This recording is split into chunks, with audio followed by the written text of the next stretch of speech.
All right, Dr. Duncan, I think you need to come front and center. Oh, boy.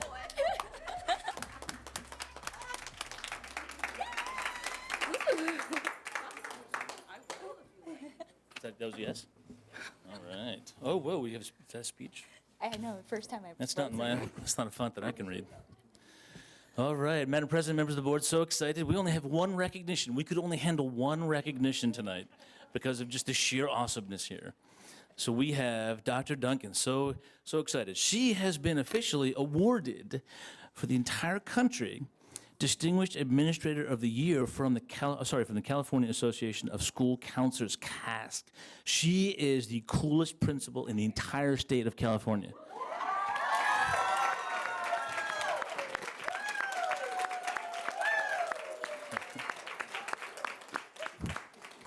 I think the room agrees. I'm not sure. Let's see here. She was nominated by Councilor Melissa Gillespie, and we'll have Melissa up in a moment, so we appreciate her nominating Dr. Duncan. This award recognizes individual leaders, principals who have championed the causes on behalf of the vital services performed by professional counselors, as well as efforts of improving educational systems for all children, and they look like they've been positively impacted.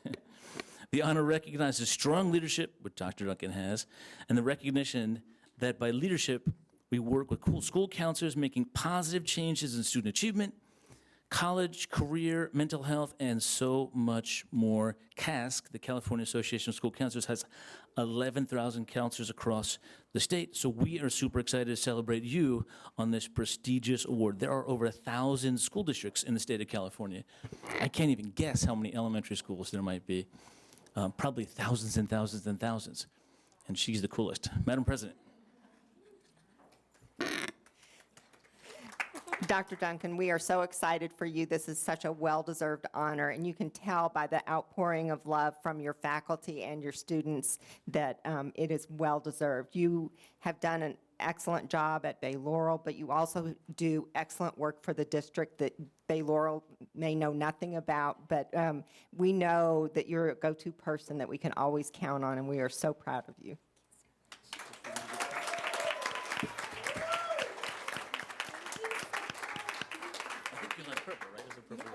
Thank you so much. All right, before we let Dr. Duncan speak, maybe the person who nominated Dr. Duncan could have a few words. Ms. Gillespie.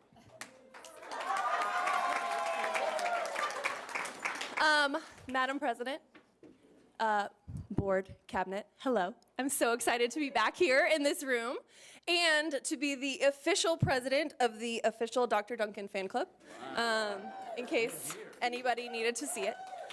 Coach Jean, our classified employee of the year, has been nominated to be the vice president, so we are here. I have been a member of the California Association of School Counselors, and I sit on several committees with them as well, and I was beyond thrilled to be able to nominate Dr. Duncan to represent the Administrator of the Year for the entire state of California. I can actually tell you that when I found out that she was selected as the Administrator of the Year for the entirety of our state, which, as Dr. Stepanowski mentioned, represents over 1,000 school districts, I actually jumped up and down, and I will demonstrate. Just like my students know, I went like this. Because I am so proud to work alongside her every single day. She is a guiding light.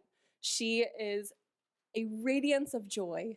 And not only that, but she is one of the hardest working people I know, and she always champions what is best for kids, and she champions what is best for staff. And I am so grateful that she is not only my friend, but my boss. And when I had the opportunity to move from secondary to elementary, my first phone call was to her, and I said, "What was it like moving from high school to elementary?" And she said, "Do you want to come work for me?" And I said, "Yes, please."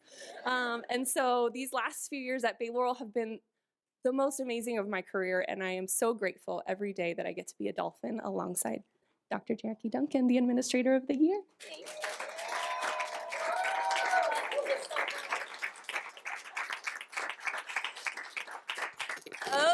Okay. I usually don't write anything. I told my PFA presidents when we did back to school night, but I had to take down some notes tonight. So, Madam President, members of the board, Dr. Stepanowski and cabinet, my Bay Laurel family, everybody who's here today, and my husband, Nate, thank you so much for being here tonight to celebrate this honor.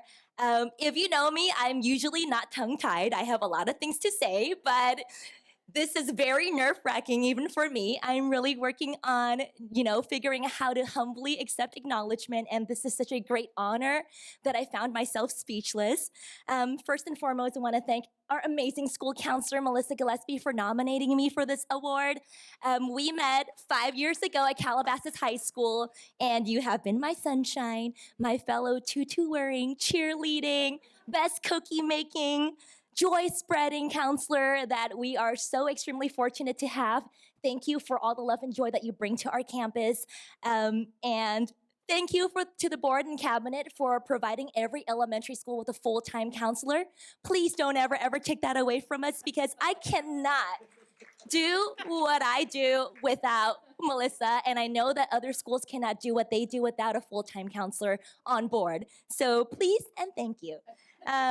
I shared earlier today in our staff meeting that I cannot be the principal that I am without the amazing Bay Laurel teachers and staff and students and parents whom you see here today. I am able to do my job, and I am able to do my job well because of everybody who is my village, who supports me and lifts me up. So while I might not know how to articulate how grateful I am right now, what I do know is I just can't do what I do without everybody you see here and those who send their love who can't be here today. The collaboration between all of us is the reason that I am able to facilitate a loving, fun, joyful, increasing test scores, school. I'm gonna throw that in there too. So to me, this honor and recognition is as much for all of our Bay Laurel teachers, staff, parents, and students as it is for me. So I humbly thank all of you for being here with me tonight. And last but not least, I am the fun, joyful, happy person that I am because of my loving and amazing supportive husband who deals with a very different Dr. Duncan at home.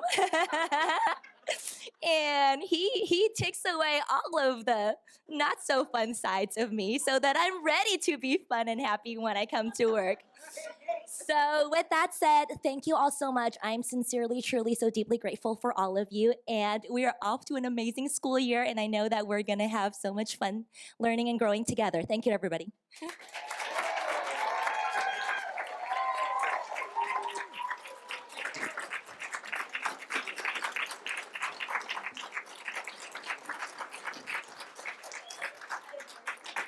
So since we want to know more about the other sides of Dr. Duncan, I'm going to invite Nate up to the microphone to tell us. You got a speech?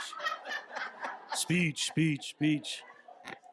All right, picture time. We want a picture with the honoree, the Board of Education, the nominator, and most importantly, we want kids. Come on up here. Get around Dr. Duncan for a picture.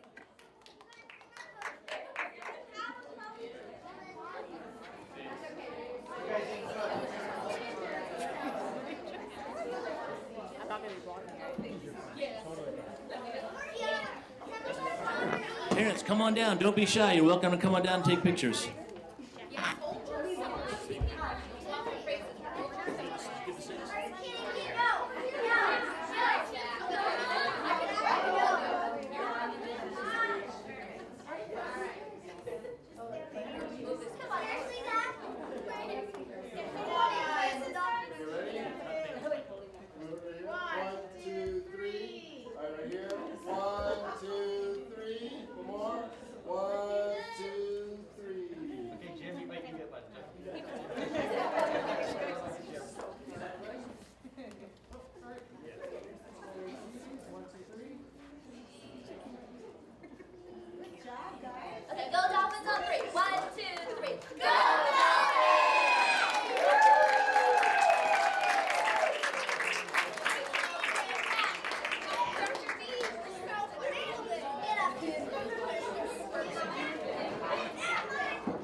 All right, well, let's continue now with staff board communication. We'll start with Justin. Madam President, members of the board, this past week has been a buzz for Calabasas and Agora respectively, with school beginning and all of our students getting back into the campus environment. To kick it off, our seniors started the year with a beautiful senior sunrise. In the sports area, Calabasas and Agora got off to an incredible football season. Agora is ready for their blue and gold game Friday, and Calabasas is ready for their homecoming game on the 9th. Following the Calabasas game, we can expect an amazing homecoming dance on the 10th, and the theme is Farewell to Summer.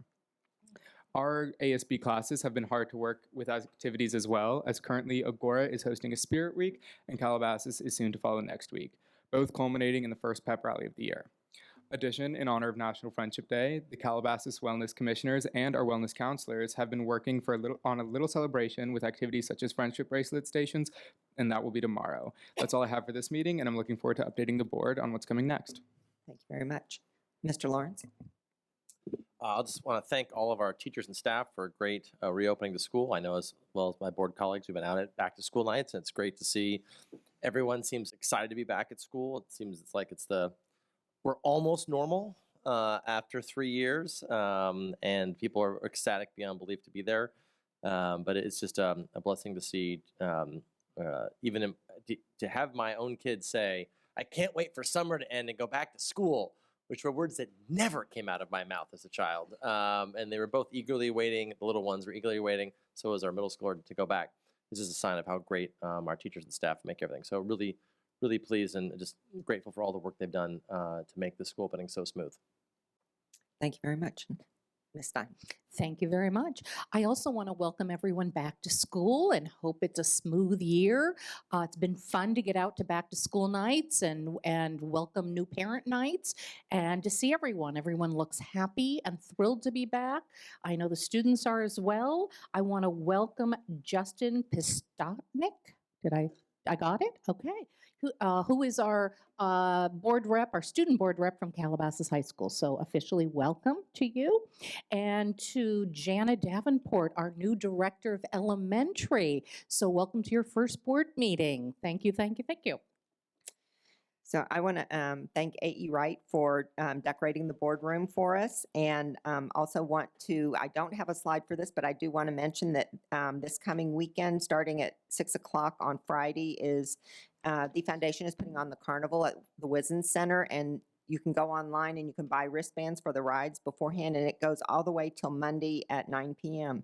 So I hope you can get to that. But I do have a slide for this. The district has been set up a schedule to go to different schools to bring Mr. Softy. And I know that there are several teachers that have questions. One is, do you have a lactose-free option? And yes, there is. So any teachers worried about that. But this was at AC Stell, and there's Dr. Stepp giving some love to the Mr. Softy truck. And then there's one of our counselors enjoying, I think it was a Black Cat. It's a double dip thing with a little cherry for its nose. And it's perfect for this time of year. I was at Yerba Buena today with several cabinet members, and we told Yerba Buena that we ordered the extra hot weather just so that they could enjoy their ice cream that much more. So. Dr. Stepp. I did ask no one to take any photos of me while I was hugging the truck, but then I realized it was my boss taking a photo, so I rescinded that request. Ms. Chambers, what are the non-dairy options available for Mr. Softy? There are snow cones and popsicles available.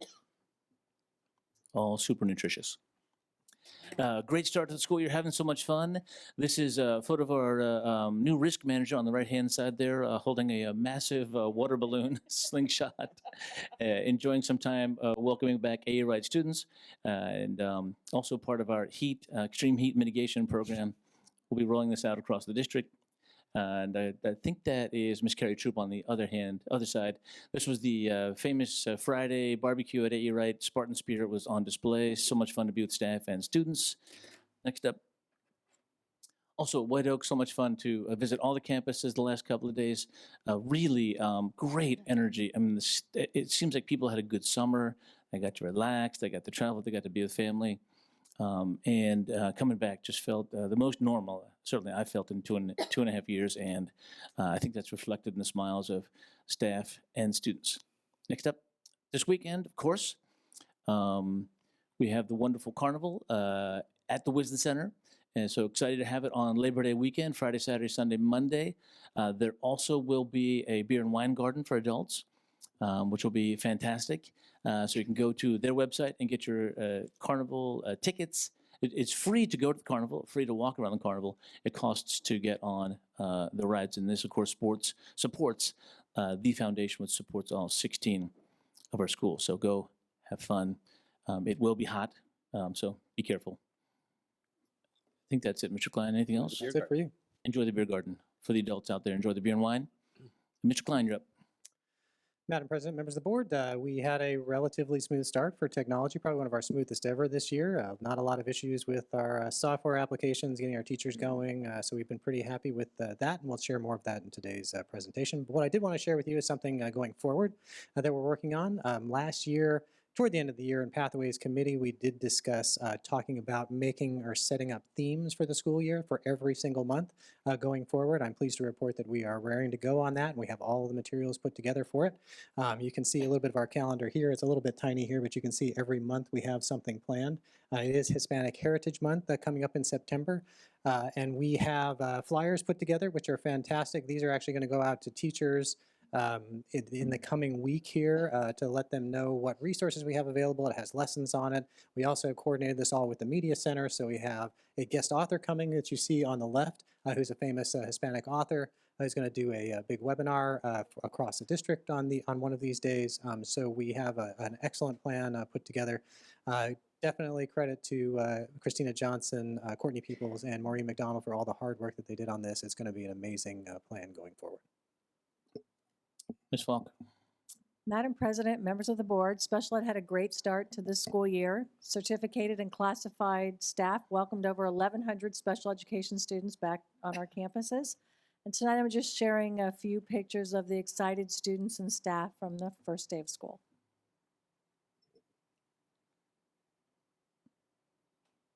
Ms. Davenport. Good evening, Madam President, members of the board.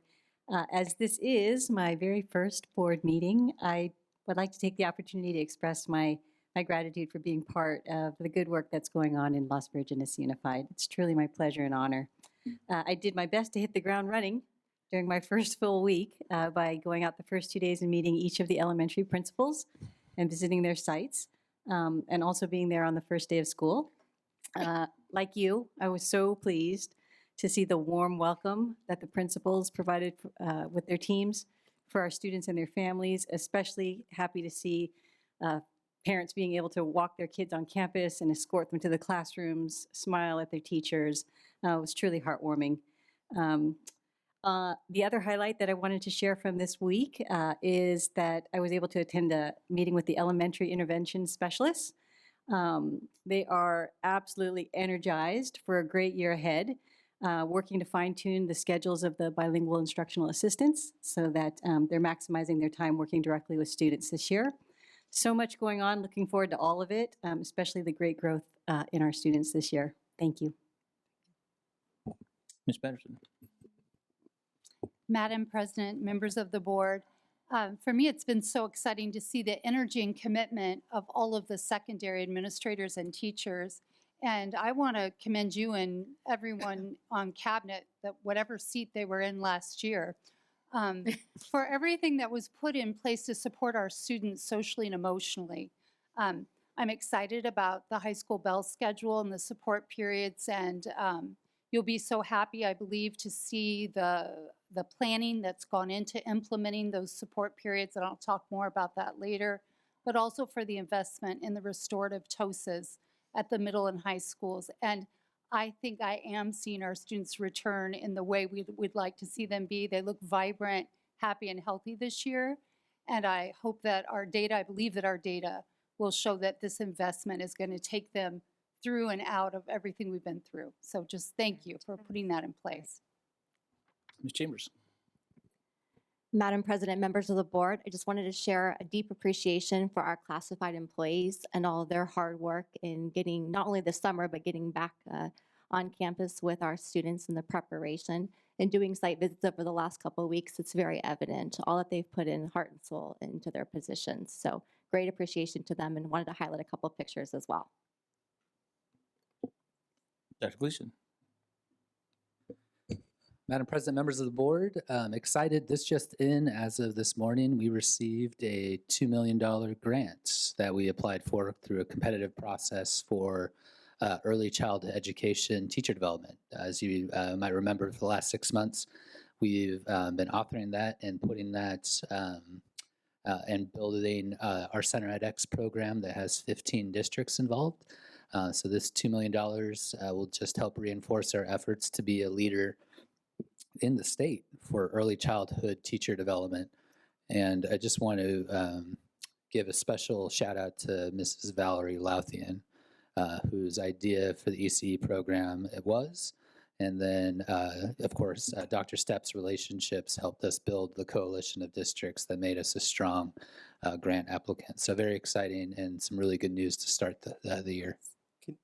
One, congratulations.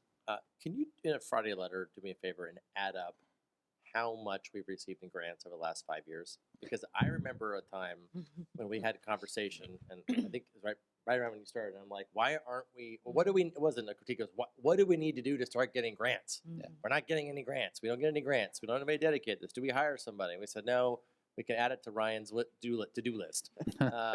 And they started coming in, and it just seems like, it's almost like, I don't want to ho-hum to $1 million because we're getting, your success rate is so strong, which is a huge feather in your cap. So I want to make sure that we're celebrating and honoring us as if it were the very first time we got one. Because I remember the first time it came in, we were like, confetti cannons were popping, and it was like, oh my gosh, a grant. But it'd be helpful just to add them up, because I think it's a fairly large number at this point. And I think it's just really, it's a tribute to you, but the whole team of people, because I've written grants before. It takes an army or a village, use your analogy, to get it done. But thank you for that, because that is just free extra money for our community that otherwise would not be here, that are directly impacting the classroom. So thank you. Yeah, not to make light of this, but like Mary Schillinger used to always say, I have a slide for that. I think Dr. Gleason can say, I have a grant for that. I have to say, I appreciate that. It is a whole team effort, and really Dan's relationships and credibility in this area as a leading superintendent has made us such a strong grant applicant. So we have great ideas and great relationships. That's what gets us successful grants. So whole team effort. Dr. Gleason, Good. I also want to congratulate you and the team on this. I mean, it is, it's just wonderful to see that our programs are respected enough and our people respected enough that people want to come here from outside to learn, to be trained. So question, this $2 million grant, do you see this as ongoing? Early childhood teachers are going to be needed for a long time and needed to be trained. So do you see this as something that's ongoing, at least for a few years, or? So the way we structured our MOUs with the 15 districts was that they would reimburse us for cost should we not have received the grant. So we're going to be able to go to those 15 districts and say, we have everything covered. And it just positions us as a leader for other talent. So I can share with you, Mrs. Louthian in her programs has had talent from Redondo, Beverly Hills, other areas saying, I want to work in Las Virgenes. So that's the intangible benefit. And then for us, that $2 million will supplant existing costs here that will not only support our teachers, but support our general fund. So it's a win-win-win. And do you see this grant being available in the future? I don't think so. I think this is one time because it's a brand new mandate. So I think once everyone gets appropriately credentialed, the Commission on Teacher Credentialing thereafter will have this be a credential, and there will be no need to retro permits. Okay, Is it a federal or state grant? This is state. Dr. Gleason, can you remind us how many districts and maybe some of the names that are participating with us? And the names? Names, yeah. Yeah, I just need to pull it up. There's 15 districts. Give me 1 second here. So these districts would have had to pay for the services, so they're getting a free ride as well from the grant. So Yeah. we can't still charge them. We can't, because that was the intent of the grant, was to serve the state. But the benefit to them, again, is, Dr. Stepp is able to communicate to them, not only are we helping solve a problem for you, we're also doing it at no cost to you in ways that benefit our general fund, but also attract talent to us. I was mostly kidding. Yeah, I know. Sorry. So the districts that are participating: Redondo Beach Unified, Glendale Union, Lawndale, Twin Rivers, Wiseburn, La Cañada, El Segundo, Palos Verdes Peninsula, Conejo, Moore Park, Simi Valley, Beverly Hills, Manhattan Beach, and then the whole Imperial County, which I didn't know where Imperial County was until they signed on with us, but it's, fun fact, it's right on the Arizona-Mexico border. Wow. So we can't charge them tuition, like out-of-state tuition is more money. Okay, never mind. we can't charge them, but we can supplant all the costs that we would have charged them for. Right. So, yeah.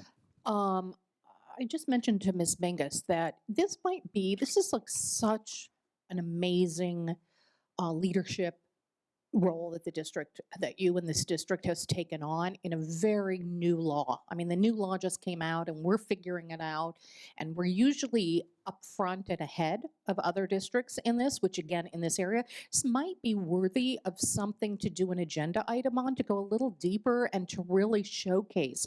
This is innovation at its finest. So just a thought. We'd be happy to, if that's the board's pleasure. I think that Also, Dr. Gleason, can you ballpark? You probably can ballpark the amount of grants we've gotten. Competitive grants? Grants. We just want grants. All of them. Competitive and all, both. Oh, if it's all, it's over 20 million. That's all we need to know. Dr. Money Seifert? that would not have come from the district otherwise had we not proactively leaned in and developed. Yeah, so for non-competitive grants, we just had to apply. Right. Competitive, so yes, if those were easier, competitive grants. Take the win. 20 million. 20 million, sorry. Period. Just In the trying to- last 5 years, what would you say? Last 20 4 years? million in the last 5 years. Dr. Cypress. Madam President, members of the board, wanted to echo the sentiments of the board and cabinet and congratulate and thank all of our incredible certificated staff on such a fantastic start to the school year, and we'll echo the sentiments of just an incredible vibe and feel on all of our campuses. Jim, if you could jump to the next slide, some highlights that we have seen going from the upper left across the board. In the upper left, that is students at Sumac Elementary School after their first day of TK. Got Universal TK jumping into LVUSD, and it was awesome to see the students on their first day at Sumac and the teachers doing an incredible job. Up in the upper right, we have the LCMS team in their brand new wellness center. So they have a new wellness center on campus, an entire classroom dedicated to that space with the new wellness counselor. Amazing things going on there. Bottom left, Miss Troop. Getting our AE Wright students rocking and rolling. As Dr. Stepp mentioned, AE Wright does an incredible job welcoming our new students, our 6th grade students, to their campus. And then bottom right, Miss Cobfield over at Lupin Hill Elementary School. That's a 1st grade classroom who, when I popped in there, they looked like they had been in school for about 2 months. They were doing so well. Just a few highlights of all the incredible work of our entire team here at LVUSD. That concludes staff communication. Thank you very much. Can I have a motion to approve consent A? I'll move to approve consent A. Second. All those in favor, student? Aye. Board? Aye. Aye. I'll make a motion. Oh, sorry. No. I'd like to make a motion to approve item 1 of consent B. I'm going to ask we consider these 2 separately, please. I'll second it. All those in favor, this is a board vote only? Aye. Aye. Ms. Stein? Oh, I move to approve number 2 on consent B. I'll second. And all those in favor, board vote only? Aye. Aye. And those opposed? Nay. Moving on to action items. Approval of resolution number 4-22 to enter into contract with additional school bus transportation and other transportation service providers. Dr. Gleason. Madam President, members of the board, as you know very well for the public, whenever we enter into a contract for more than $10,000, we need to go through a competitive bid. That is certainly what we've done for transportation services. But that said, the COVID-19 pandemic and the workforce shortage has led us to have a shortage in terms of our ability for Durham to fully serve our transportation needs.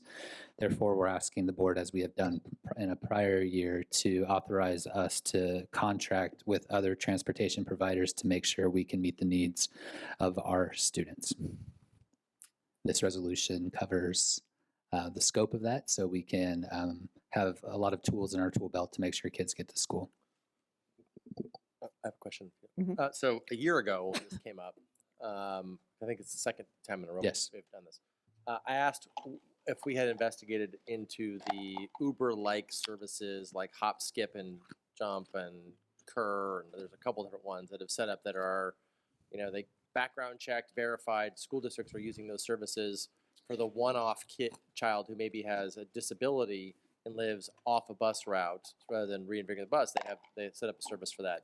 We were going to look into it. I don't recognize one of the names on this list, but did we look into those types of services? Are we still looking at those types of services rather than hiring a bus to put 4 kids on it? We contract out to a Hop and a Skip and they do it, or? Absolutely. So we have multiple transportation providers. Some are car-based, especially like to Bell Canyon. We've had to get creative because of gas prices and fuel prices, how we structure those. But Kelly Beater and Tracy Cox, along with Angie's team, have been really creative in that front. I don't know about Hop, Skip, and Jump, the name that doesn't ring a bell.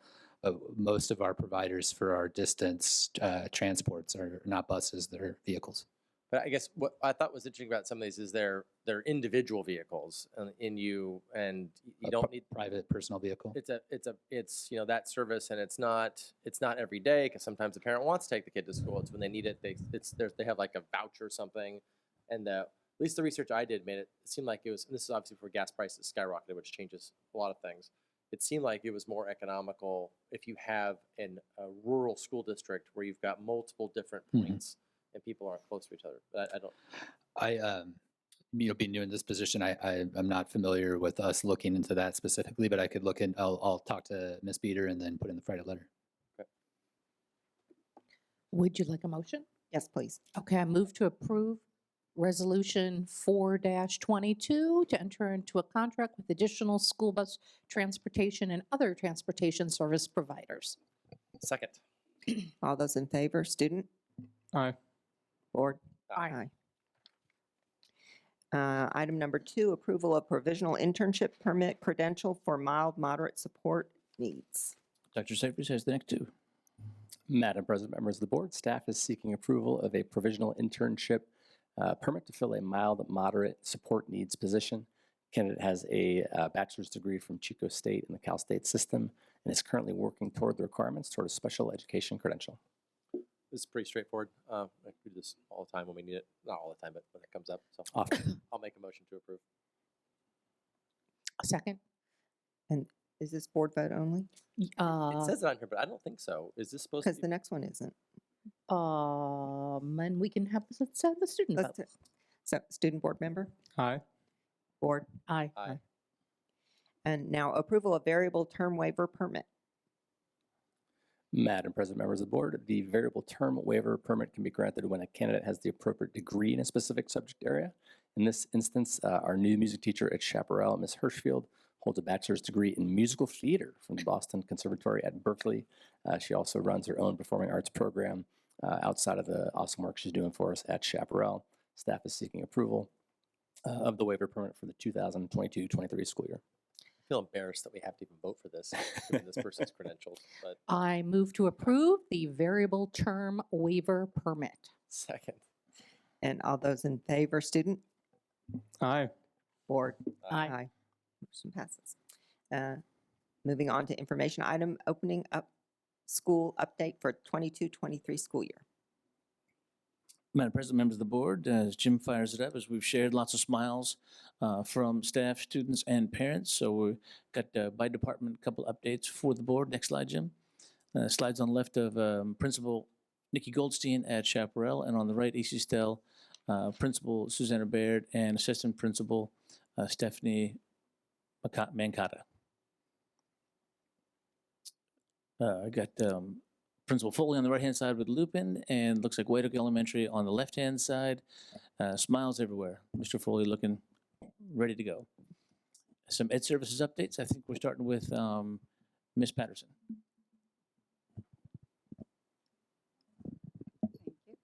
Madam President, members of the board. It is just extremely exciting for me to get to steward and support these efforts that you put into place last spring. So the high school support period, I think, will really come to fruition over the next few weeks. As you know, the teachers worked over the summer to think about differentiation for students and supports in those periods, and also choices for students. So I think we'll shortly know how many students have decided to be peer tutors and support fellow students across both high schools. So I think that this is an ongoing effort that I'd like to continue to bring to you and let you know how it's going. Sources of Strength was an investment that we're making in social emotional wellness for our high school students.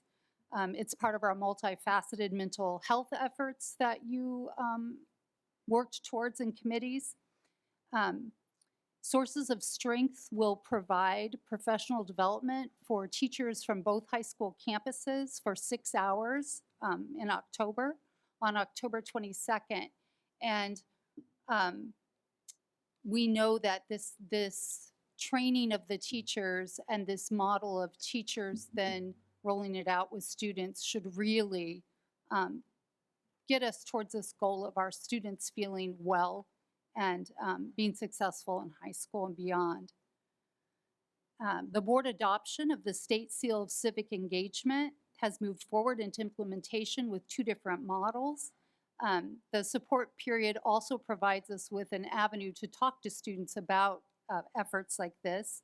The first model is peer tutoring and mentoring, in which students can serve on the campuses. But it also has a model that provides the opportunity for students to develop their own mentor-supported civic engagement project. So I think this is just another area where the sky's the limit in terms of the way they help within their own communities.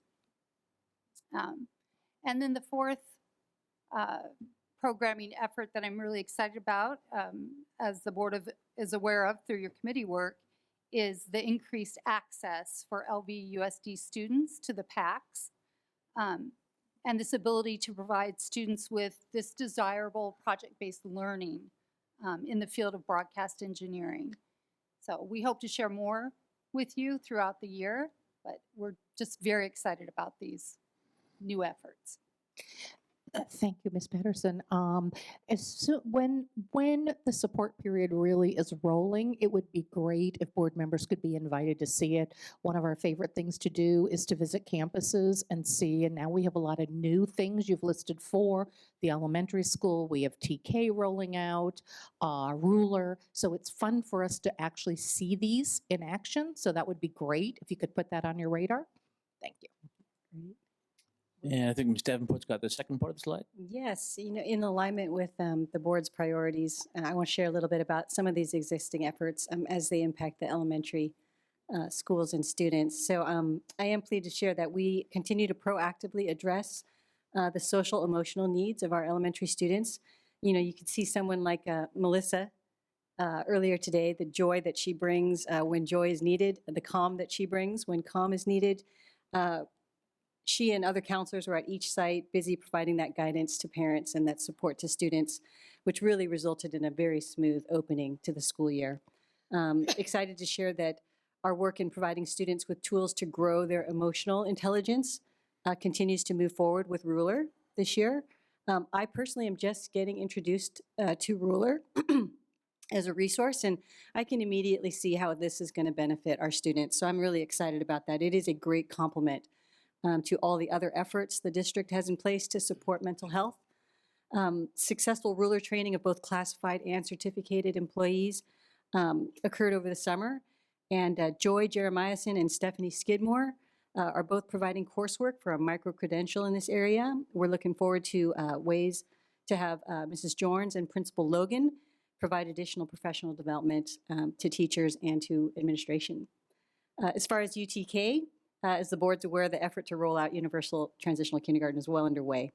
Mrs. Valerie Lathian is going to provide more details. She and I bonded yesterday over a great conversation about instructional best practices and the support that good teaching that we saw while we visited TK rooms on 4 elementary sites. And I'm just going to go over a couple of the last highlights, then I'm going to let Ms. Lathian take it. Outdoor education. I'm being brought up to speed on our efforts to organize a fabulous outdoor education program for our 5th graders this year.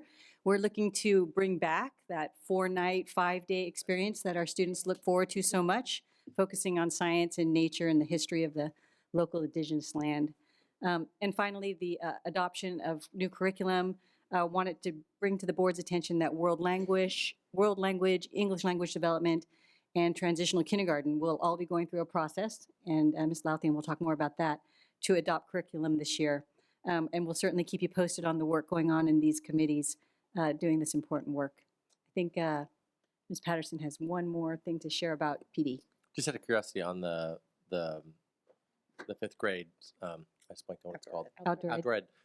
Has the ranch reopened for that program? Are they King Gillette Ranch? I think they're looking at another site. I believe it's called Camp Gilmore. Yeah, I wasn't sure if King Gillette had reopened to consideration yet still, or I think King Gillette is getting very full with destination weddings, is what I heard. And so I'm not sure that they actually have all those weeks available. But yeah, nothing's been locked in with their conversations being had. And information being. They don't want 5th graders photobombing wedding photos. I mean, that could happen. Very exciting. I think, Ms. Stein, they also make a generous amount of income on the filming on the property as well. Yes. So I think that has is in our way as well.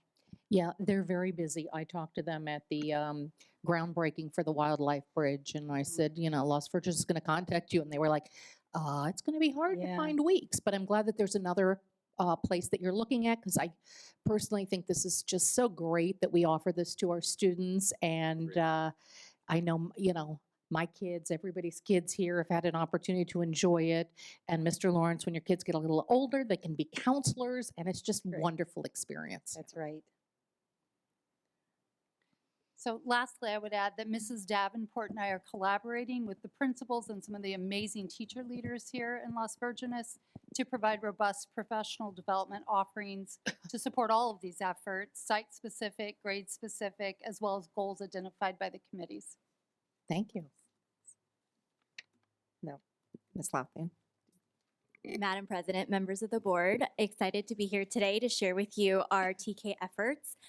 This summer, we worked really hard on ensuring that all of our TK classrooms have the materials and furniture necessary to really implement that developmentally informed curriculum that we had talked about. We are going to continue to assess the situation to see if the classrooms need additional things, but the things that we did purchase for the classrooms, for all of the classrooms, were really based on the data collected based on the Eckers assessment that was completed by me and Ms. Laura Kintz over the last few weeks of the school year last year. So a lot of our schools we found needed sensory tables and outdoor play equipment, things like that. So all those things have been purchased and then have been delivered to the site. So our students are currently using it or will be using it soon. In terms of the additional staff that we had to hire to meet the need for 1 adult to 12 students this year, which is part of the mandate, Ms. Chambers has been working really hard on hiring our instructional assistants, and to support them in their new roles, we do have some professional development coming up to really support them in how they will support students in the classrooms, working on classroom management, facilitating play, and using child-friendly language, that kind of thing. So really excited about that. As you know, the turnout and interest for TK has been huge, so we've gotten a lot of interest on that. We did add additional TK classes at Yerba Buena, Lupin Hill, and Willow. And currently, our TK enrollment is at 210 students, which is up from last year, which was 145. And then some of the next steps that we're going to do is pilot the 2 curriculum that we selected last year as part of our TK curriculum adoption committees. So we're going to be doing 3 cheers for pre-K in October. We're going to do taking care as the theme, and we're going to look at creative curriculum after that. Following that, we're going to again review our progress reports so that we can really align our progress reports to the preschool learning foundations as well as how it aligns with the Common Core standards for TK. And then just really looking at our facilities overall to see how we can support this initiative in the following years. Thank you. Are we still accepting students into TK? Not at this moment. We are full now, and we have spots, at certain sites for kids that might move into that area, Okay. but no. Okay, thank you. Your ears must have been burning earlier. We were talking about how we wanted to bring you back and do early childhood education and information item Awesome. sometime in the future. So Great. Thank you so thank much. you for everything you've Thank done. you. How exciting.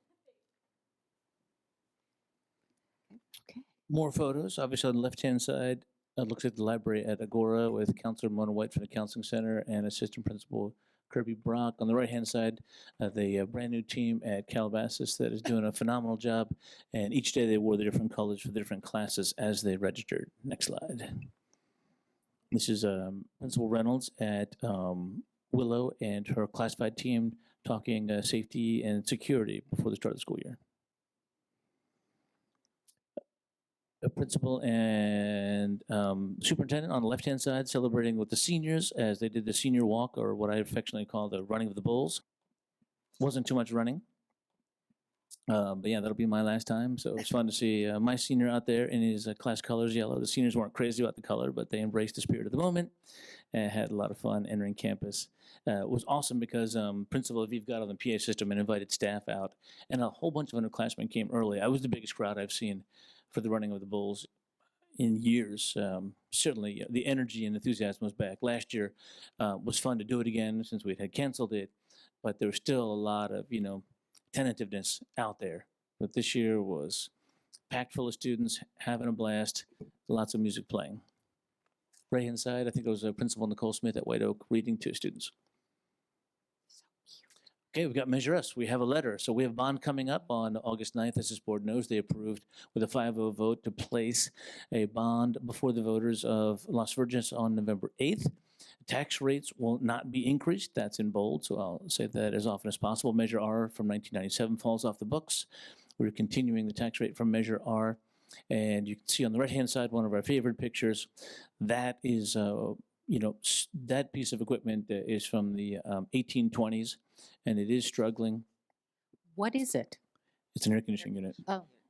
Yeah, it's a massive water chilled air conditioning unit, which is not effective and efficient, and going to be struggling this week. That's one of the many reasons why we're looking for bond funds. The state does not provide funds for constructions and capital projects. These funds would stay locally, be under local citizen oversight, which we have had with Measure E and Measure G very successfully. There's our citizens who volunteer to be a part of that, review all expenditures of the bond funds, and report directly to the Board of Education yearly. And we've had a phenomenal relationship with those committees, and they have kept us on the straight and narrow and ensured that we've delivered our promises to the community. Next slide. Real quick. Mm-hmm. Can you share what the plan is for Calabasas for the H building for the next week? And what is that? We're going to be 104 tomorrow, I think, 105. That was Right my now. question. And Round Meadow, please. Right now, the H building is hanging in there. We did a sweep of the personal electronics, and we had staff with refrigerators and microwaves in there, and that was tripping the system nonstop. So, while not a popular move, it was an important move because the electrical grid inside the H building wasn't designed to carry that kind of load. So far, and this could change in a moment, the H building is hanging in there. But it'll be severely, all of our systems will be severely tested this week. We will have air conditioner break. We will have hot classrooms. It breaks my heart to say, but I promise it'll happen. Round Meadow was the first to go down. 4 buildings at Round Meadow. Maybe Dr. Gleason has more details than I do. 4 buildings went down. A significant part needs to be ordered. It'll be down for several weeks. But we have brought in a temporary system to work through the existing system. And Dr. Gleason, we were testing it today. Do we know anything? Yeah, so Sean Van Maska, he's MacGyver, found a way to patch together the cooling tower while we await the part. So the cooling tower, I saw a video of it running smoothly this afternoon. So for the next few weeks, knock on wood, which is not a great strategy. We've got Round Meadow taken care of. In terms of the H building, as Dr. Stepp said, in addition to all those efforts, Mrs. Patterson has been working with Principal Aviv to ensure that there's alternate location plans for all of the staff should the weather get hot. And the staff administration is actually going through monitoring the temperature to help assist staff in moving if needed. I thought, sorry, go ahead. No, go ahead. I thought even when it was working in building H, in the H building, it wasn't able to keep the classrooms below like 80 degrees on a hot day. And there was a plan to just have like preemptively move them out of there for a couple weeks during the hottest part of the day, so the hottest part of the year. Yeah, so every Monday, the administration sends out, here's the weather report for the week, here are the available classrooms, and then they walk through the H building constantly. If it gets to a temperature that's uncomfortable classroom by classroom, because the H building, the way the units work, you can have one classroom functioning really well and another classroom completely offline. So they go classroom by classroom. If the classroom's not functioning, they have an alternative location planned for every single one. And we have custodial help or help for teachers to move any equipment that they need. Well, I'd like to add a few pieces because I think this is some exceptional work. So today they did mini checks and it was a comfortable temperature and the air conditioners were functioning properly today. But Assistant Principal Lee has done just an excellent job of organizing every space that teachers would move to with carts, equipment. That was one of the concerns last year, that a teacher would need to move and that they would move into a space that would not have the required technology, et cetera. So period by period, it is organized and ready. They have not had to use it, but they are ready. So I think as best they can until the bond is approved, they are ready to take care of teachers every day. Terrific. And Round Meadow, is there places like the multipurpose room or places where they can go if it gets too hot? We have a slide for that. Mm-hmm. Thank you, Mary Schillinger. The ghost of Mary Schillinger. Second slide on the bond, and again, if we haven't sold you on the need for it, we're going to keep coming. These funds will expand the school safety, our career technical education programs, which Mr. Lawrence mentioned earlier. That was our very first grant. I think in 15 years, we got about a $500,000 grant to expand our CTE programs, and that began our successful run. As I said, all funds stay local. They go to only our schools, oversight, citizen oversight, and these funds cannot be used for salaries, pensions, benefit, any of those kind of things. They are for capital projects in the district, which would be fixing roofs, fixing HVAC systems, fixing filtration systems, electrical systems.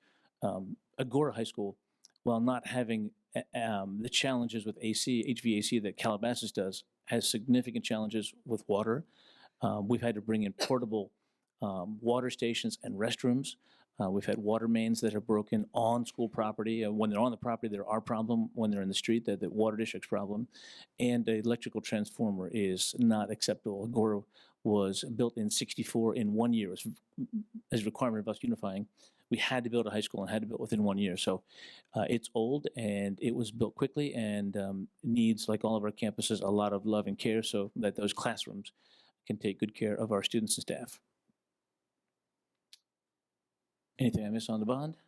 I would just like to say that I'm very excited for this bond to pass. I know today, just being in the H building, it's quite literally the most biodiverse place I've ever been. From going from one classroom that's a nice cool temperature to my next room just being a sweltering heat. I'm very hopeful for this bond. Justin, I'm so glad that you said that. It's going to take an army to get this bond to pass. And while staff can't advocate for it, I can. So we're going to look to students to help because parents, voters have a hard time, in my opinion, I know I do, saying no to wonderful kids that come to the door. So when we have walk days, any texting, phone calls, anything that we do with the campaign, we would love your leadership and Agora High's leadership to help recruit volunteers, because last time in March, we lost by 103 votes. And that's like my mantra when I'm out at schools talking about it. 103 heartbreaking votes. You would have had that H building fixed by now. So thank you for saying that. I think Mr. Lawrence's other question was, what are we doing to prepare? Because we are optimistic that this community will support us with Measure S. So we have been hard at work using the last bits of Measure G to plan engineering diagrams and also get DSA approval so that we can hit the ground running with these projects. I believe we've got DSA approval and engineering for H building, Round Meadow, and Lupin. Is that correct, Dr. Gleason? Yeah, so DSA we're working through on the H building as well as Sumac, Lupin.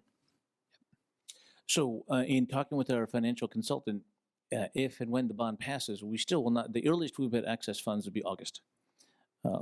So, really 11 months from now. So we'll move heaven and earth to get moving, as quickly as we can and be as prepared as we can. We're going to bring some priority lists to, I think, facilities so that the board provides input and guidance on what needs to go first.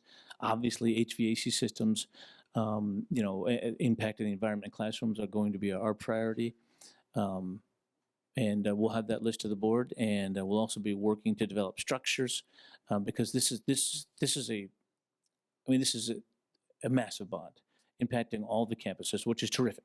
Everyone benefits, all of our cities benefit, but it'll be quite a beast to manage. It's not, construction of 2 performing arts centers or construction of a new elementary school. It's HVAC at Sumac, the same time we're doing roofing at Lupin, the same time we're doing the H building at Calabasas, the same time we're doing a pool or stadium at Agora, the same time we're doing, it'll be massive, a massive undertaking, and we'll want to execute with precision, and I'm confident in the team that we'll build out a structure and be ready to deliver.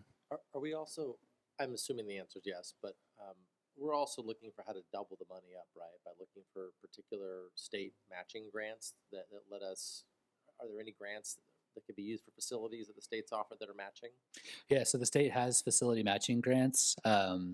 We have received them every time we have a big facilities capital project. We submit for the grant. Our most recent grant award was for the Lupin Hill NPR, as an example. We are not demographically highly likely to be awarded dollar for dollar under the current structure. Speaking of grants, just as we update on the year, so there are some new grants that we will start to discuss in our board committees. New grant called the Arts Instructional Materials Block Grant that will bring in about $6 million over the course of the next few years. It's a little bit misnamed because it can be used for any operational expenses, but that's a better name than the operational expense block grant. But just so the community knows, School district slush fund. Yeah. Exactly, one-time funding for operational costs.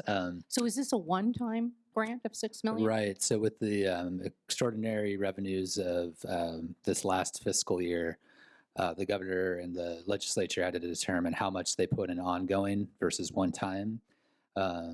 They maxed out the ongoing as far as what they could sustain year over year. So these are all one time based on that windfall. Is there, does it have to be spent by a certain date? Yes. So this grant right here has to be spent. There's a requirement to have a board approved plan within the next year, and it has to be spent by fiscal year 25, 26. You said $6 million. Is that the total that the state is funding, or that the grant available to us would be $6 million? That's the total available to Las Virgenes as one-time revenue. And it's not need focused. It's this grant specifically is funded per ADA. It is not need focused, whereas the third bullet is based on our unduplicated count. Second grant, and I'll be working with Mrs. Davenport as she enters week 2 on this one, the Expanded Learning Opportunities Program. So this will provide additional care and instruction for students who are from a low-income foster youth or English learner background. Over the course of the past month, we've been working with our YMCAs and our Boys and Girls Club, who are all excited to expand their support to provide no-cost childcare to students in those groups. Additionally, we'll be expanding the Find My Genius program under this grant. The goal is to accelerate growth for student groups who were disproportionately impacted by the pandemic statewide. With respect to that, that also leads into the same qualifying groups of students, of which 17% of our students are qualifying. District-wide state average is 65%, so we are far below that state average, is the Learning Recovery Grant. Think of the Learning Recovery Grant, how we've seen our ESSER 2 and ESSER 3, which are COVID grants to support accelerating learning for student groups, for students who may be especially impacted. Big project in Finance Committee and Pathways this year is going to be to talk about how to sustain existing programs and the ESSER 2 grants that are funded and potentially pass them to these other one-time grant funds so we can continue those important services for students. So we will be looking at that. All of these have the benefit of their own separate grant plan that will be brought to the board. So just, I think we shared last spring, it's going to be the spring of grant plans. It'll also be the fall of grant plans. We're back in the categorical era. So on a slightly different note, the Arts and Instructional Materials Block Grant, when I was in this Cal SSD meeting, the belief of this group was that the one-time monies for PERS and STIRS, the pension relief, kind of was taken away from us and it was put into this. Yes, I think candidly, this is that headline has a much more sizzle than the actual stake, which is flexible discretionary funding. And that makes it a little challenge, kind of hard for us when the headline reads differently than the allowables.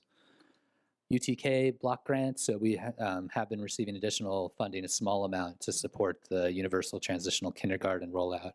It's $250,000, which is grossly insufficient, to be candid, but there is an additional add-on that has helped in those efforts.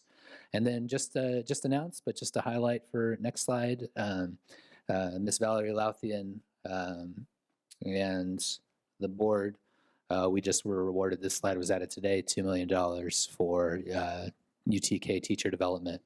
And again, just for those watching at home, this benefits us by attracting top talent to our district from across the region because 15 districts are involved, benefits our general fund, and also supports our neighbors in serving them.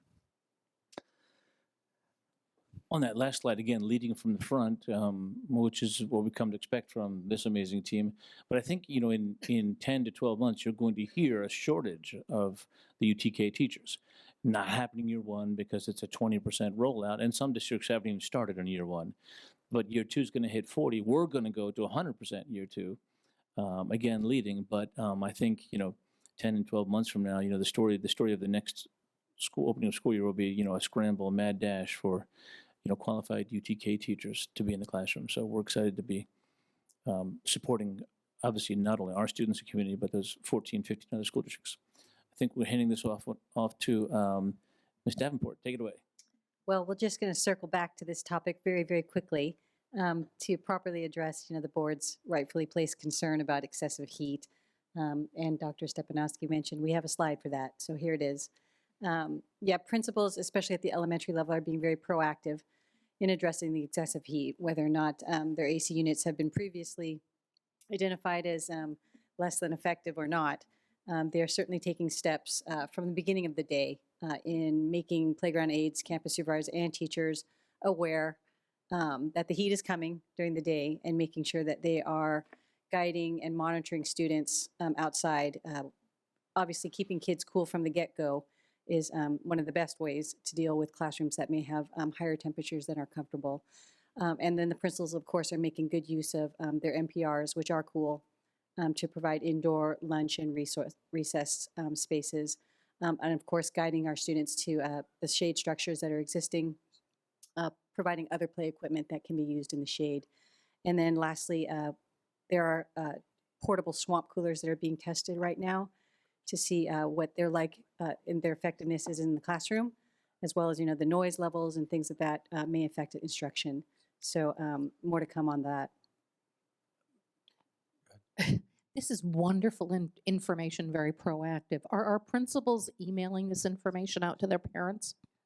I do believe that they are letting parents know when it's an excessive heat day, and that triggers the protocols, for shade or Right. walking It would recesses be and like great if if they communicated all this out ahead of time. It'll put parents' minds at ease and let them know that the school is proactively thinking about these. I'll be sure to issues. convey that. Thank you. So I've started to hear a little bit of the why don't I have complaints from parents who are saying, well, our play structure doesn't have a shade structure, but theirs does over there. And this has been a historic issue where some of the PFCs or PFAs in the past have had to fund the shade structure on their campus, and others had it funded through we funded it. But shade seems to be like a universal need that is kind of now moved beyond like, if you can afford to raise the funds for your campus, you can have it. Do we have a sense, if we were just to look at all of our play structures at the elementary level, like how many don't have shade today and how many do? I mean, did we include that in the initial bond? We did. We did. If you want shade, I strongly recommend you vote on November 8th.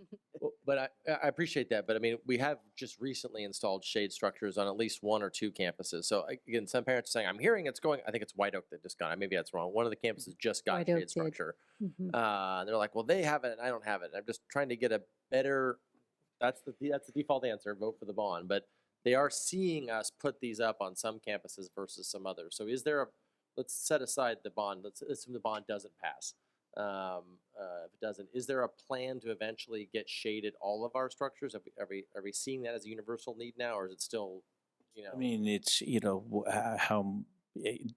to be blunt, how much do you want to take out of teachers' paychecks? I mean, if we don't pass the bond, it's going to be a scramble. I would put HVAC systems ahead of that, but you need $7 million at the H building alone.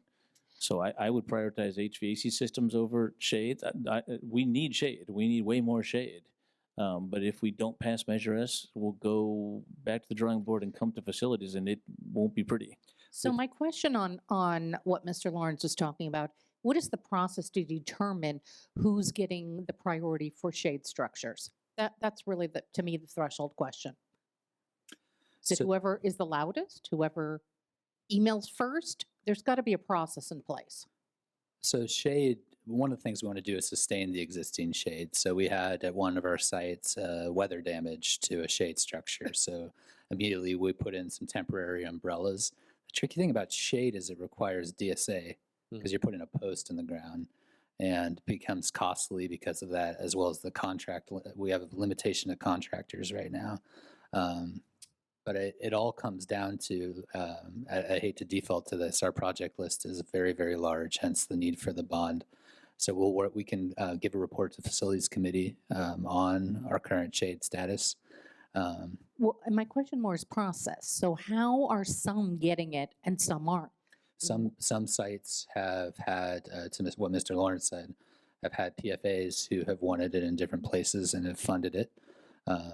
In terms of our own use of funds, Measure G is drying up, so that really the only source outside of impacting the general fund are developer fees, and we have to make sure that developer fees have a very strict criteria of how we can use them. So we are looking as an example at Chaparral to use developer fees because of what was existing there. And developer fees, if I'm not mistaken, can be used on school growth, which we're in declining enrollment. However, the TK is growth of a program. Can you use that money on that? Yeah, so statewide, since the whole state is declining in enrollment, developer fees would be disqualified under the old criteria. Right. So what they've re-clarified for developer fees is that you can use them to expand access to areas for students that didn't previously have them. So example, like we didn't use this, but next door you build a garden in a place that was once a storage facility. That's expanding student access, thus a qualifying expense.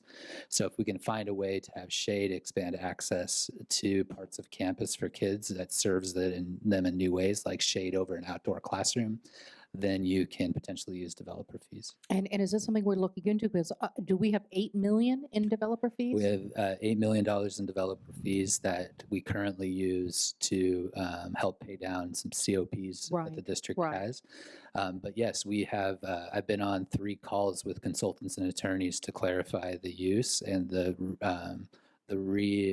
the re-understanding of the law in a state that has declining enrollment in every district. I don't serve on facilities. I would love in a Friday letter if you could just maybe put in there how many of our shade structures how many of our elementary playgrounds have shade structures and how many don't. I'd just be curious to know, and if it's easy to list the schools that have it and the schools that don't, that'd be super helpful. And the cost, just an idea, you don't have to do a lot of research, but I'm sure that you can get, estimated costs on that. And again, more of the process of it. I understand what you're saying is PFA granted, but we have some schools that don't raise that kind of money. So it's an equity issue. So, if we can get some information on that as well. You got it. We'll Thank do. you. Of course. We continue to test systems also. I don't think the board will be surprised that there's no cheap and easy solution to our challenges, but we're trying them. And so these are swamp coolers. We've ordered 2, and they're in use at Sumac. With Principal Logan today, I debriefed them quickly. Some upside, some downside, no surprise. It's an internal system. Really, HVAC systems are designed to be an internal-external system. So this takes 14 gallons of water, generates a lot of air movement. So that's, as Principal Logan shared, it's still tough on students who are close by. Students across the room, it's fine. And of course, swamp coolers work by evaporating water. So when you evaporate water, you have a very, very high level of humidity. So the temperature will drop, but you end up feeling like you're in Alabama and not Las Virgenes. So that's also, not optimal. And, high levels of humidity bring a certain level of discomfort as well. But these can impact classroom temperatures, between 5, plus degrees, maybe 10 degrees on the outside. So it's working effectively in Sumac, where the HVAC systems are limping along, and not as we showed in earlier pictures. Some are operational, but certainly not near any maximum efficiency or effectiveness. So this is wonderful to help them and keep the classroom at 71 degrees, but there's downside. Principal Logan's going to take this outside, I think, tomorrow to their shaded lunch structure and try it out there as well. So are these just recirculating air in the classroom? So I mean, the concern I have with these is COVID.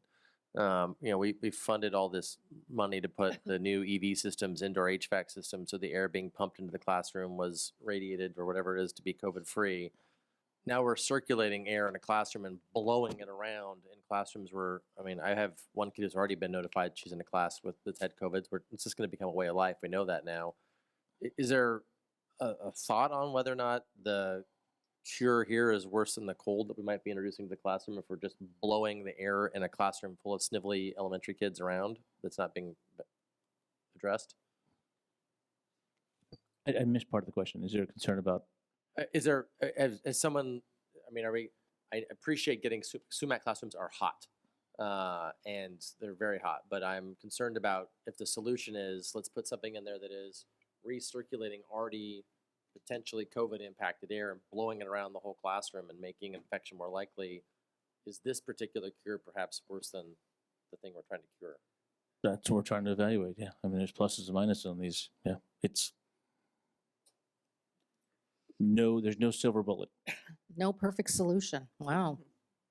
So keep your ears to the ground. Keep asking what's going on at school sites, I guess. Yeah, the air still circulates through our filtration systems that have the UV. With the swamp cooler? No, well, the HVAC systems still blow. They still blow air, even if it's not cold air. They'll still blow it through.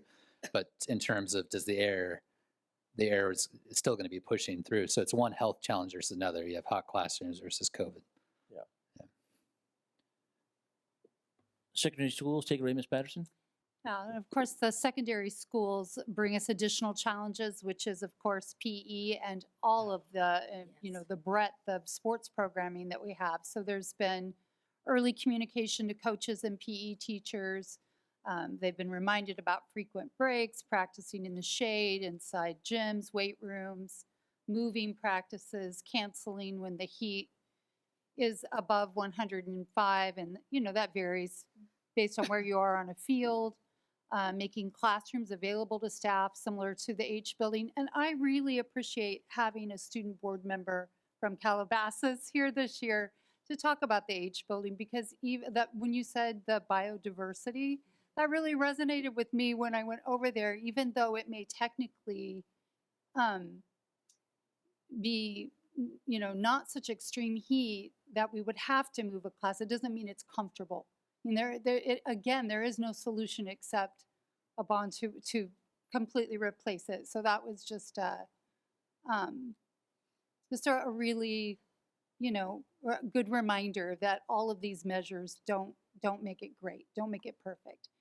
But the classrooms are available, and it still means moving. Even if it's set up, it still means the interruption and the traipsing with your class to another place. So I appreciate that perspective. And of course, the staff is on high alert about monitoring student athletes, including temperature checks on athletes. And so I think that will continue, obviously, throughout the week, and we may have more weeks like that this fall. So we'll continue that practice. And I also was mindful that you mentioned about parent communication. So I will mention to Thank you. to our admin leaders at the sites that communication should go in Sunday letters and things like that. Yeah, these excessive heat warnings, I don't recall the last time we've had temperatures this high coming in that they're predicting. So thank you for that. Yes, of course. On the right-hand side is what's known as affectionately as the water cow. In the Navy, we used to call them water buffaloes. A legitimate term. We had one at each school. We're actually looking to maybe buy more. It's a wonderful device in the event of an emergency.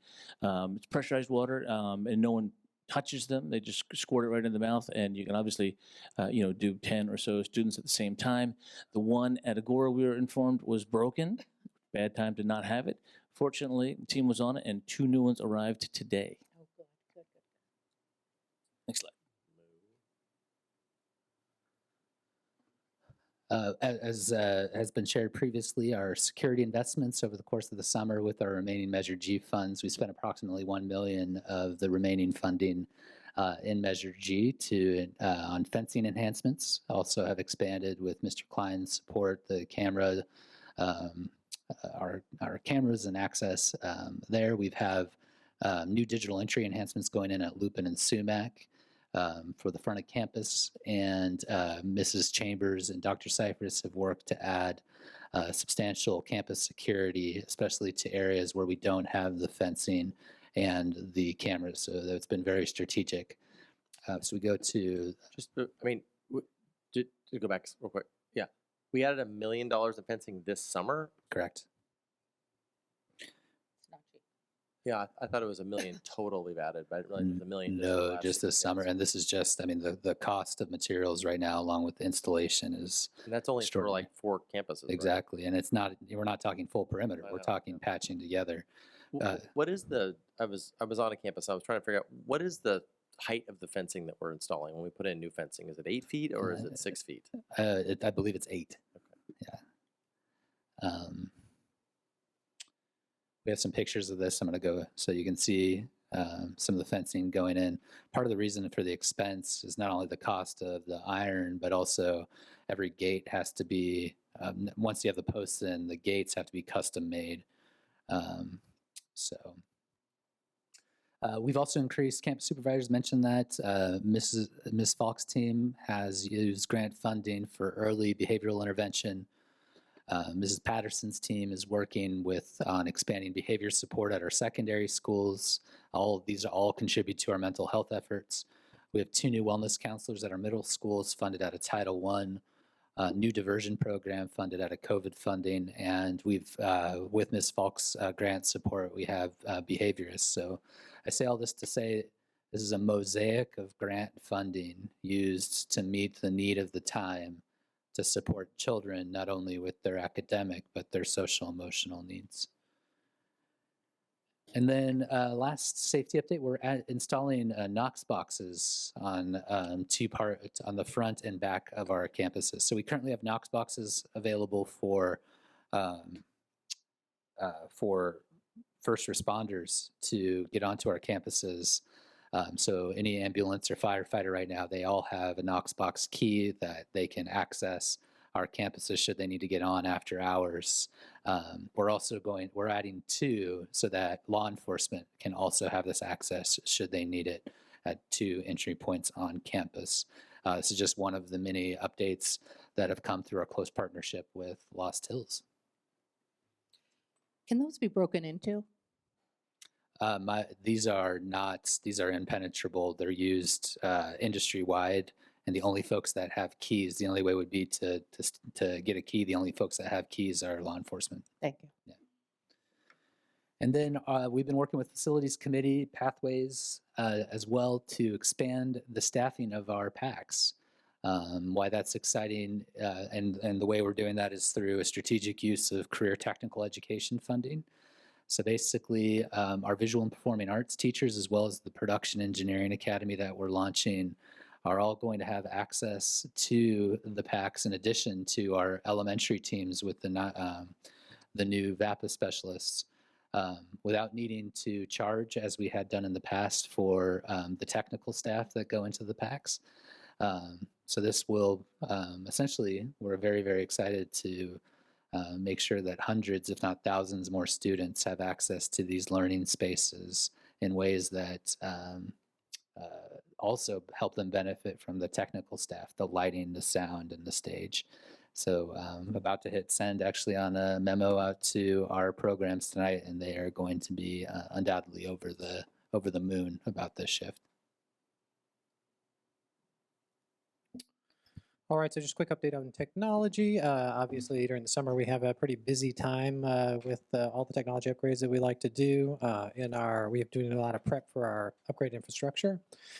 So unlike our prior program where we put just enough in, this time we're planning ahead and we're putting in some high capacity fiber optic at all of our secondary school sites, which we've just about completed.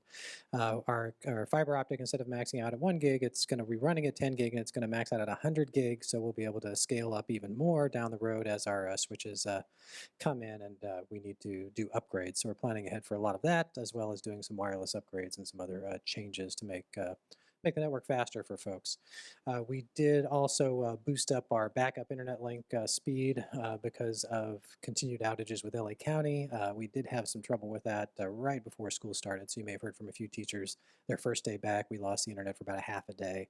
It actually went out over the weekend, and it took them that long to get around to it. So we've grown weary of the delays from AT&T on these kinds of repairs, and we're looking to possibly, if we can, without too much expense, switch our internet access over to Spectrum and let LA County be our backup rather than relying on LA County as our primary, because they're the one that gives us the most trouble. How much do you think we spend annually on internet? Oh, gosh. Not on the hardware, but on the actual service that we provide. Internet service, I'd say, if I had to guess, probably about 70,000, somewhere in that ballpark. That's it for all of our campuses? Yeah, All yeah. that So we family? qualify for a number of discounts. So we get initially, based on whatever the internet fees are, there's a California Teleconnect Fund, which reduces our rate by 50%. And then after that rate reduction, E-rate hits, which takes another 40% is what we qualify for that. So I'm trying to figure out how that's Yeah, we get pretty low. I would say per campus, it's probably in the end, after all the discounts, our 10 gig links probably cost us about $400 or $500 per endpoint. So that's about $500 at the school side, about $500 at the district office. So we do pretty well. We get every discount that we possibly can in those. So that's part of the reason why we are running 10 gig on all of our internet links and all of our school links right now. Otherwise, we would never be able to afford it. Obviously, we would like to have better discounts. The school districts that have a larger unduplicated count, because it's all based on unduplicated, which is not necessarily fair. There's a lot of discussion about bandwidth is bandwidth. Everybody needs bandwidth. But why? But the unduplicated, with a greater unduplicated count, we could qualify for a greater E-rate discount. way less than I thought it would be. But yeah, it's still less expensive than you would think. We continue to upgrade public address systems. As you know, they've been aging over the years. Round Meadow and Round Meadow and Lindero Canyon are some of our older ones. Round Meadow probably was by far our oldest. I think it was 25 years old.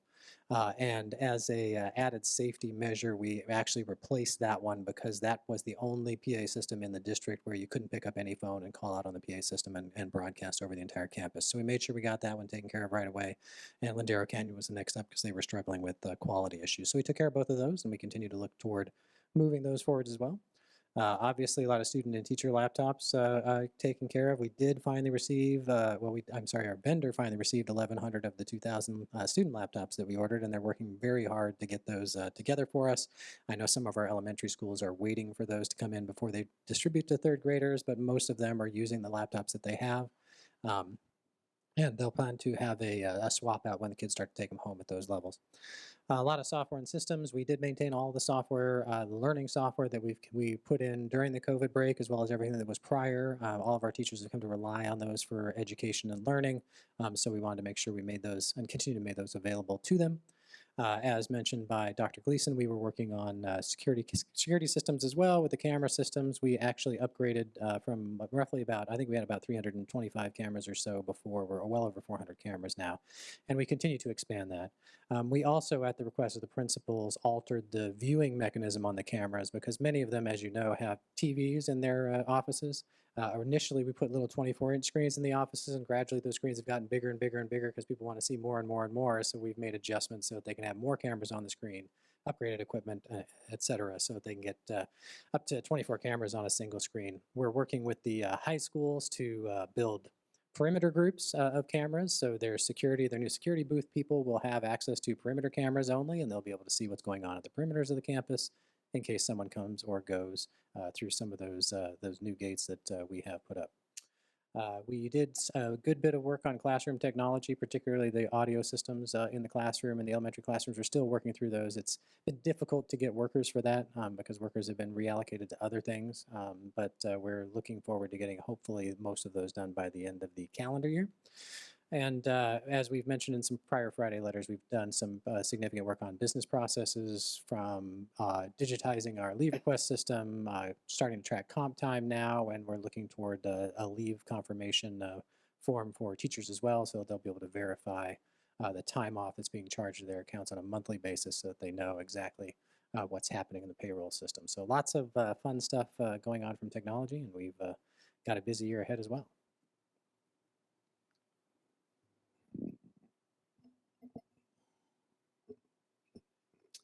Madam President, members of the board, just to review, we're currently working off of 3 grants, our learning loss grant, our ADR grant, and our preschool grant.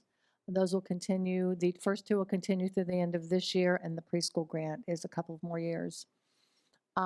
This year, for the first time, mental health funding, instead of going to the SELPA, is coming directly to the district. So Dr. Gleason and I have been working very closely on ways to maximize the money that we get. More details to follow when we've worked out some of the details. We have completed our first round of training for new teachers and special ed staff. August 16th, we brought back all the new teachers for a training, and August 17th, we did our secondary certificated staff training, and 18th, we did our elementary, and we decided this year to try it before school so we wouldn't have to pull staff out and get substitutes, and we heard a lot of positive comments from the staff about that. On September 8th, we're going to be doing a district-wide training for our multi-tiered social-emotional supports, specifically related to Child Find. We're going to have a couple of speakers. We're going to have SELPA come and talk about their MTSS supports. And then we're going to have Wes Parsons from Fagan come and talk to the staff about Child Find. And I'll be doing a presentation in the morning also specific to the district about Child Find. And something I'm really excited about this year is we are now going to start using an online system to track our SSTs and our 504s, much like we do our IEPs. So you can simply log on to one system and find anything that's occurred with a student in terms of SST, 504s, and IEPs. So I'm very excited about that, and that will also help us eliminate some of our Child Find issues. It's fantastic. Question, on the trainings in August, is there follow-up training or follow-up check-ins? Because, you know, as people then use hands-on their trainings, they may have questions or... It's a great question. For our new teachers, we have a monthly boot camp that we hold every month, and we do a half-day training for all of our new staff once a month, and the program coordinators coordinate that. Every Tuesday after school from 3 to 3:45, we have online office hours where any staff member can log on and ask a question or get clarification, and that's every Tuesday after school. And who do they ask it to? Who's there? Myself and the program coordinators, all 4 of us are on. Oh, terrific, thank you. And it's just a pop on. So we just stay Great. on and anybody pops on, they ask questions and they can log off. And then we have a spring training where we bring everybody back again. So there's a lot of trainings. Plus we have Corinne Cummings, who's our TOSA on special assignment, and our program coordinators who are working with all of our new teachers. Fantastic, thank you. Madam President, members of the board, this past week was the first week of work for many of our new Las Virgenes team members. We welcome them to our team, and we're looking forward to their success in the district. Big credit and shout out to all of our site administrators, to our certificated and classified staff who worked tirelessly over the course of the spring and the summer to bring our new folks and work through collaborative panels to bring them to LVUSD. On the certificated side of the house, we have 19 general education teachers, 8 special education teachers, 5 counselors, and 3 school psychologists. And on the classified side of the house, 54 classified employees that are either new to the district or new to their position. Couple highlights to mention, and Ms. Louthian referenced this earlier, but we now have campus supervisors and instructional assistants in each of our TK classrooms. So looking forward to continue to support them over the next few months through some professional development. Also, in recognition of our job fair last month, we definitely saw an increase in our applicants as well. So looking forward to continuing to host those in the future, hopefully next month or in November. And then I wanted to end with just something new that we're going to be starting for our new employees with training and a new employee orientation that's ongoing once a month. So anyone that was hired within that duration, we'll be making sure that we continue to support them. Terrific. We hear on the news about teacher shortage. Do you find that in Las Virgenes? Do we have holes anyplace? we are very fortunate here. We have, and I think it's a credit to the current staff in the district, community members, and the teams that we have, but the Board of Education and their leadership, but we truly are fortunate here and don't have that, challenge. Terrific, thank you. And we had a blast welcoming our new employees. We had, prior to the first day of school, all of our new employees receive a training. You'll see two pictures. We tried our best to get the group shot. I think it's about 80 folks in total that joined us. The one on the left is in our beautiful Performing Arts Center at Agora. It's the culmination of our bus tour on the second day. The one on the right is a group shot of the entire team, the new employee cohort, if you will. And that was a collaborative activity which they got to participate in all throughout the couple days before walking on to our campuses. So kudos to all of our new employees, and thanks for everyone for a great start for the school year. What is our current employee headcount all in the district right now? We are about, if we do not include coaches, we're at about 1,200. So I feel like, enrollment has dropped significantly in the last 4 years, but we've kept, I feel like we've kind of consistently hovered around 1,200 or so, 1,300 at one point. So is it fair to say that our staff to student ratio is at one of the all-time highest, best, let me put it that way, that we have right now? I'd say one of, absolutely, and conversations we've had too, we have allocated a lot to things like class size reduction, and we've certainly allocated that this year, and think about different things like the wellness counselors, the elementary counselors, the VAPA programs, and all sorts of, And just looking at areas also like increasing for safety reasons, additional campus supervision support as well. Thanks. Of course. That's it. We're exhausted. I mean, we're excited and exhausted. And there's a good kind of photo exhausted. from White Oak Elementary, I believe, of two of our students. One of my favorite photos. Nice. Much work to go. This is, we do it, wrapped up day 5? So How Yeah, many more to go? 180, I'll say. Somebody knows off the top of their head. 178. 178 this year. Yeah, 178 this year. So moving on, we Oh, have we're done? another items for information. We have new administrative regulation number 4119.12, 4219.12, 4319.12, Title IX Sexual Harassment Complaint Procedures, and administrative regulation 5145.71. Madam President, members of the board, as part of Ed Services' continual, evaluation of changing policies, they wanted to keep us up to date. with the latest, especially on a very critical topic of Title IX, particularly sexual harassment, bullying, complaint procedures, investigation. This is a bit of a complex one. Ms. Falk's done great work, and we have attorney Litra joining us from F3 if there are specific questions. We want to update our policies in this area. However, F3 has draft policies that they have been sharing with other districts that they strongly recommend. So we are bringing you F3's recommendations today. They incorporate a number of things they anticipate, a number of things the state has already done that CSBA has not addressed yet that they believe will be addressed relatively soon, as well as federal regulations that have changed. And they believe strongly that this proposed board policy from them is the direction to go. Ms. Fox vetted it extensively with F3 attorneys, and she's here to answer any questions. Ms. Fox. Madam President, members of the board, first off, I wanted to thank Jackie Litra for waiting so long. Her toddler was begging her to watch Minnie Mouse, and she had to stay on the computer, so thanks, Jackie. No problem. As Dr. Stepanovsky said, we're bringing forward to you tonight in addition to the administrative regulations, so it's not replacing any regulations. And I'm going to turn over to Jackie so she can just give a brief history of kind of our conversations, and then any questions that you have, she can certainly answer. So this is just an administrative regulation that includes everything that's required by the Title IX regulations that were implemented recently, and it outlines all of the procedural requirements. It puts them in a timeline order of like what steps you go through each time. So it's organized to make it easier for the administrators to follow.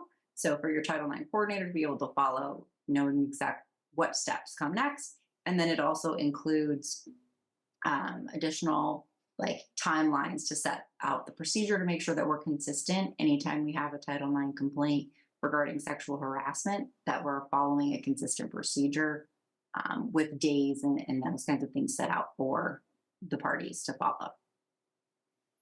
So the question that I had was, if your Title IX coordinator, is that per site or is that per district? Per district. So you have a district Title IX coordinator. And Hallie Chambers is our. Oh, Hallie is. Oh, thank you, Hallie. Lucky you. So, I guess maybe a point for future. This was an enormously long agenda item with.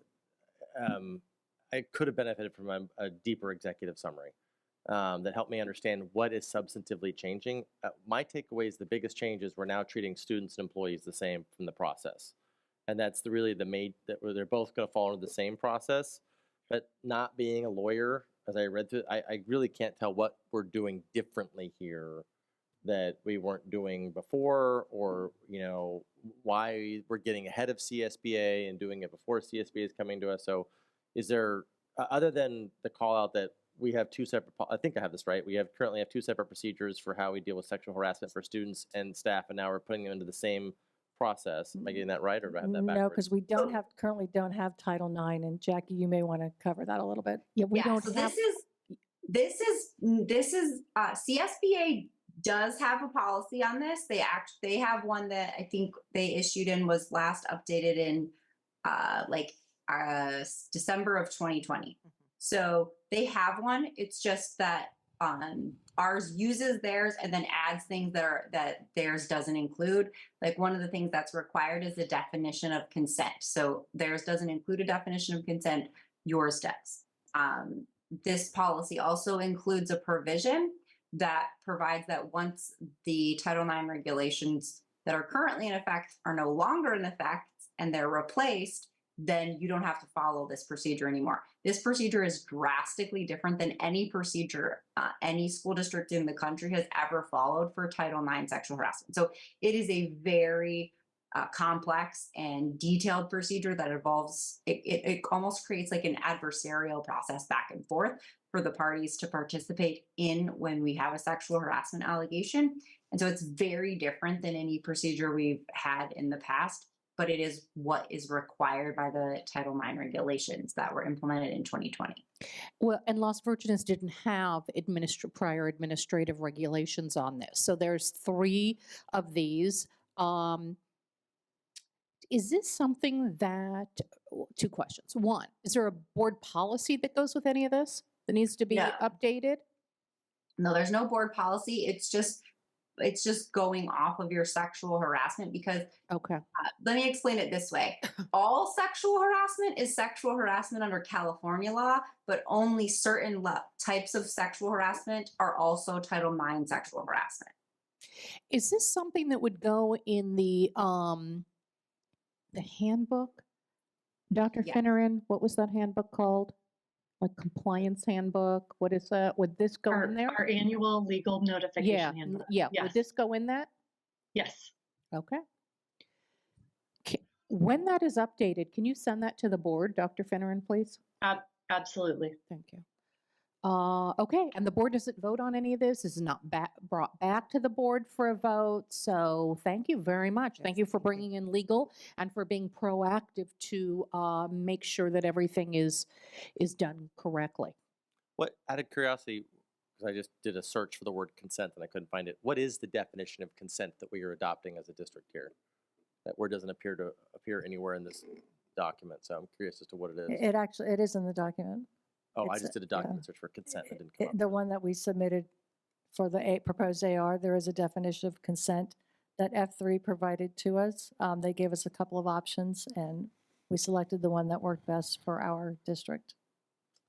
I think it's the first page. Do you want me to read it to you? I can read it. It's on the first page under number 3, paragraph number 3.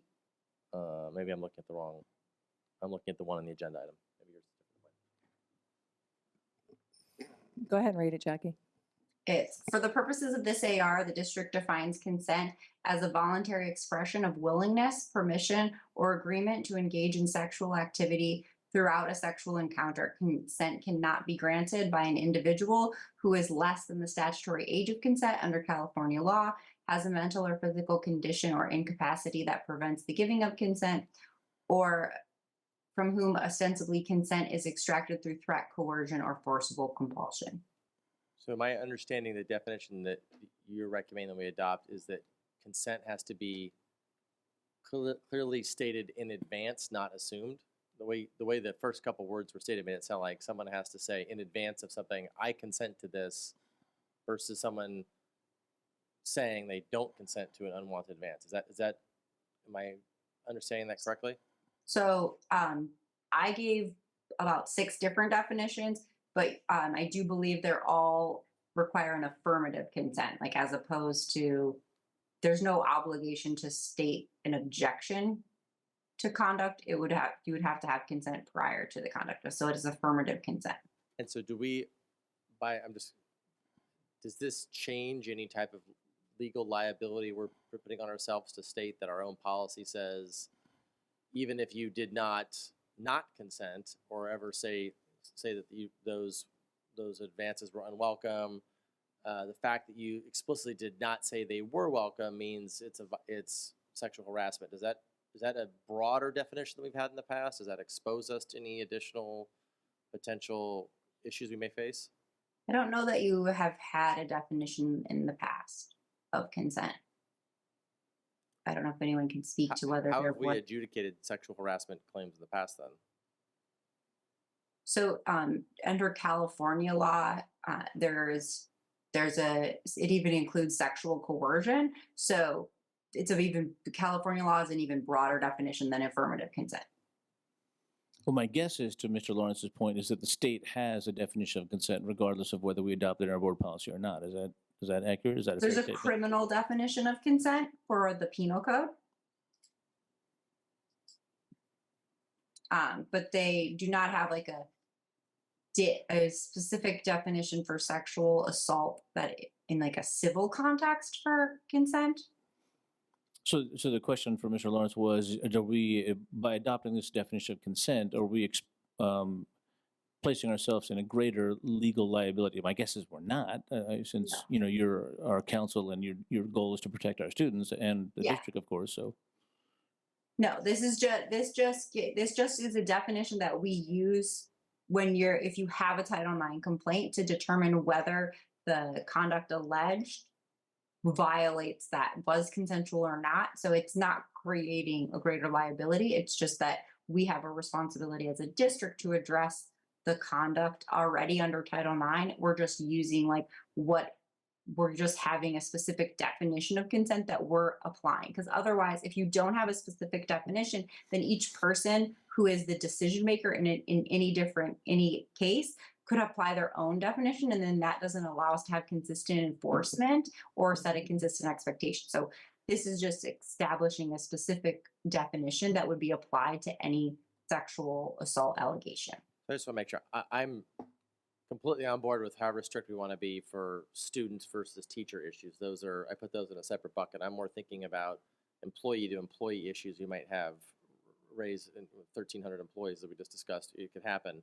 If we're now adopting a policy that says you have to have affirmatively consented, whereas we didn't have that before, it seems like the employee has an easier benchmark perhaps to say there was harassment, because they could simply say, I just want to make sure that I'm understanding the exposure we might be opening up from an employee to employee case. I'm not at all, I think that there's no gray area in employee to student case. We would all be aligned on that. I just want to understand kind of. Right, so we're not changing the definition that would apply for liability. What definitions apply if we're sued for, sexual harassment because we failed to address sexual harassment?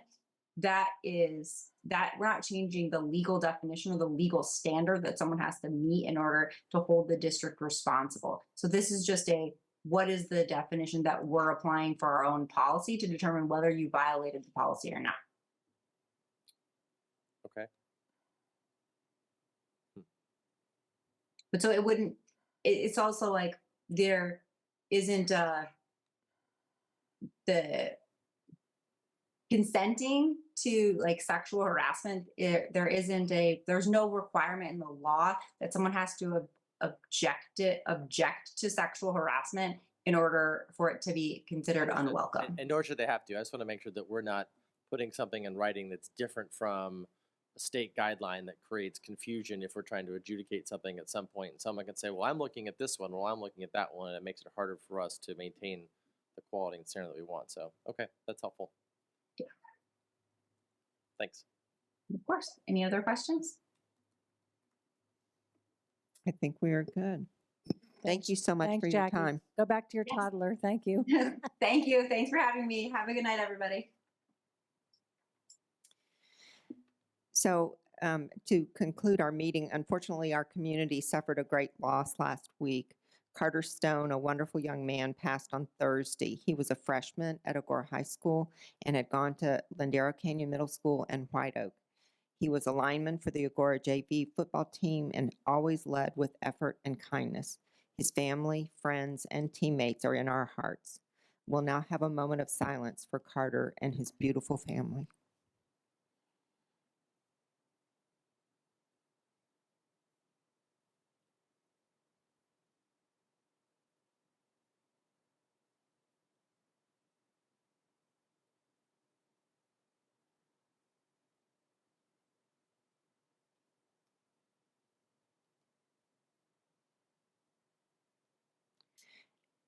And I would like to adjourn the board meeting of August 30th, 2022 in the memory of Carter Stone.